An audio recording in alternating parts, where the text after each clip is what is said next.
ladies and gentlemen, today I'm here to do 2 quick book talks on 2 of my favorite young adult novels that I recently reread. But first, I thought that I would touch on the topic of rereading books and young adult literature. Before I start talking about my opinions on rereading books, I would love to point you in the direction of Priscilla's wonderful video that she recently did on the topic of rereading books. To be honest, mine and Priscilla's opinions on rereading books are very similar. I read because I have this inherent nosiness and curiosity that I want to know all the stories and characters from all the fictional worlds that I'm interested in. But because of BookTube, Goodreads, and working at a library, that list of stories and books that I want to devour just keeps growing and growing. So I have a really hard time justifying picking up an old favorite or carving out time for a book that I didn't really love to see if my thoughts and feelings have changed. Usually, if I'm rereading a book, it's for one of the following reasons. There's a movie adaptation coming out. I'm continuing on in a series that I don't remember what happened, so I have to reread the books that I've already read. Or I just simply feel drawn to the characters and the story, and I just need to dive into that world again.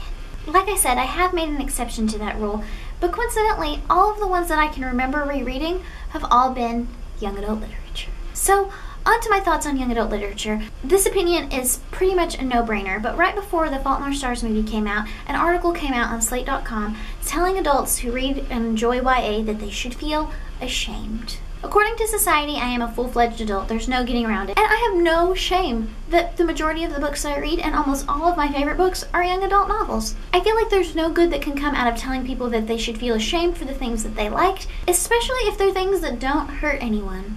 I totally understand some of the points that this article writer was trying to make, and she is completely entitled to her opinion, but I just disagree. So basically, like I said, a no-brainer. You shouldn't feel guilty for the things that you want to read, no matter how old you are.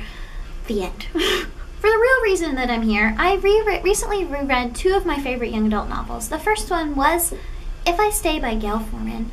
I saw that the movie trailer was recently released, and I was instantly inspired to re-pick up this book.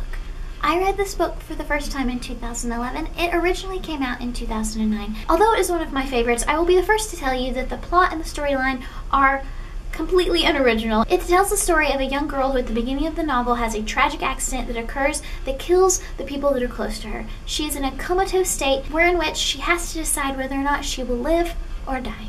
It's not the story that made me love this book or that made me come back to it. It's Gayle Forman's sweet and beautiful writing. It's straightforward, but she also has this ability to write these characters that you are automatically attached to within the first few pages, so when something happens to them and you realize you're only about 20 pages in and you're heartbroken. I will be honest, the main character, whose name is Mia, I never felt completely attached to, but I felt the pain that she felt having to face this decision because the people in her life were very special, and I felt that they were very special. All of that being said, if I'm 100% honest, it didn't have the same impact on me that it did when I originally read it, but it has such a special place in my heart, I just couldn't knock it down a star, so it still has 5 stars, and it's still one of my very favorite books.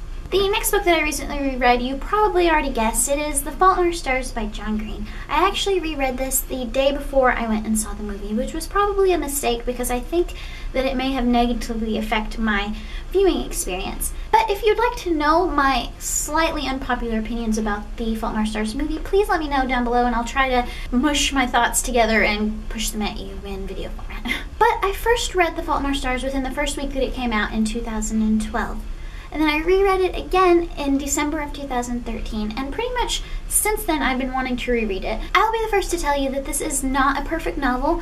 It's not even the best John Green novel in my opinion, but for some reason it is my favorite. In case you were unaware of what this book is about, it is basically about 2 young people who have cancer or are in remission for cancer who meet during a cancer support group and fall in love. I adored the way that these pretentious young people talk, and I, strangely enough, as a 25-year-old woman, can relate to a 17-year-old boy's fear of oblivion, no matter how silly and irrational it is. This book pulls at my heartstrings in a way that I absolutely adore, and it does it every time. Not only with the romantic endeavors, but also with the portrayal of family. I could sing my praises of this book all day long, but you can find hundreds of thousands of those videos online. So that's all that I have to say about The Fault in Our Stars. I love this book. It still has 5 stars even after my 3rd reread. So those are my thoughts on rereading books, young adult literature, and 2 of my favorite young adult novels of all time. Please let me know your thoughts on any of those topics in the comments below, and thank you so much for watching, and I'll see you soon with a new video.